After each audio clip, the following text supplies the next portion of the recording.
Welcome to The Explainer. You know, cybercrime? It's a huge deal, right? Businesses, governments, they're pretty much always on guard. So today, we're going to dive into something really cool, ethical hacking. We'll look at how the good guys use the bad guys' tricks to keep us all safe, and hey, maybe how you can become one of them. So let's start with a big question. I mean, think about it. Can any computer system, any website, any device out there actually be hacked? Everything's connected these days. Your phone, your watch, the cloud, the whole shebang. But does all that connection mean we're less safe? Is anything really secure? The short answer, yep, absolutely. And that is exactly why we need ethical hackers. See, the bad guys don't play by any rulebook. And that's why there's this huge, growing demand for people who can think like them, get ahead of them, and stop attacks before they even happen. Okay, so ethical hacker? That sounds a little weird, right? Kind of like a contradiction. But it's not about causing trouble, it's about stopping it.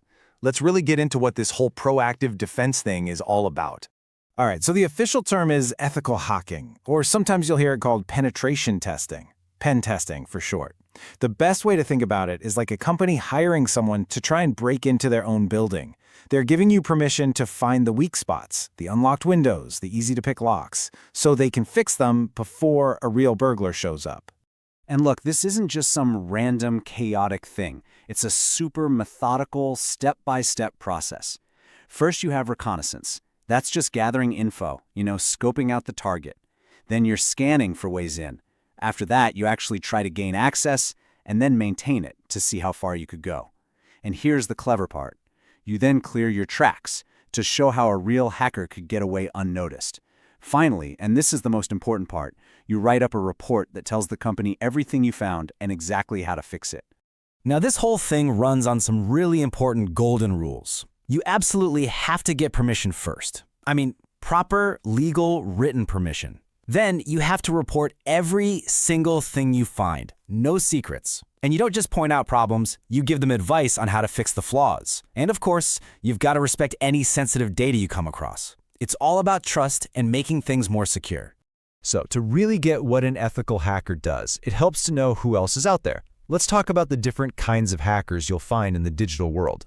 People usually break this down using different colored hats, kind of like in old westerns.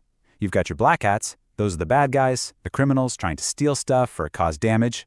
Then you have gray hats, who are in the middle. They might hack without permission, but their goal isn't always malicious. And then you have the white hats. These are our heroes. They're the ethical hackers, the ones who work with companies to find and fix security problems. Okay, so maybe this sounds pretty cool to you. You might be thinking, how do I get into this? Well, let's get down to brass tacks. What's the actual roadmap to becoming a professional ethical hacker? But hold on. Before we get into the details, I have to be super clear about something. This is a big deal. Hacking a system without permission is illegal, full stop. The line between being a hero and being a criminal is one word, permission. So it's all about taking that curiosity you have and putting it on the right, legal, professional path. So, where do you start? Well, a solid education is key. A bachelor's degree in something like IT or computer science is a great foundation.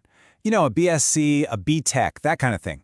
Even an advanced diploma focused on network security is a really strong place to start. A degree is great. It gets your foot in the door. But what really proves to employers that you know your stuff are certifications. Things like the Certified Ethical Hacker, or CEH, show that you have real, practical skills. It makes you way more valuable in the job market, for sure.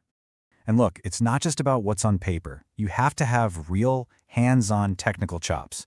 I'm talking about knowing your way around operating systems like Microsoft and Linux, understanding how networks are built with things like Cisco routers, and of course, knowing how to use all the latest pen testing software. These are your tools of the trade. Okay, so you've done the work, you've got the skills, what's the payoff? Let's talk about the career itself, the opportunities, and yeah, the salary, especially focusing on what's happening in India right now. The demand in India is just massive. It's growing like crazy. We're talking big tech companies like Google, Wipro, and Infosys, but also government agencies, banks, basically anyone with important digital information needs people to protect it. The jobs are definitely out there. So, what about the money? Well, even as a fresher, just starting out, you can expect a pretty great starting salary. We're talking around 5 lakh rupees per year. That just shows you how much these skills are in demand.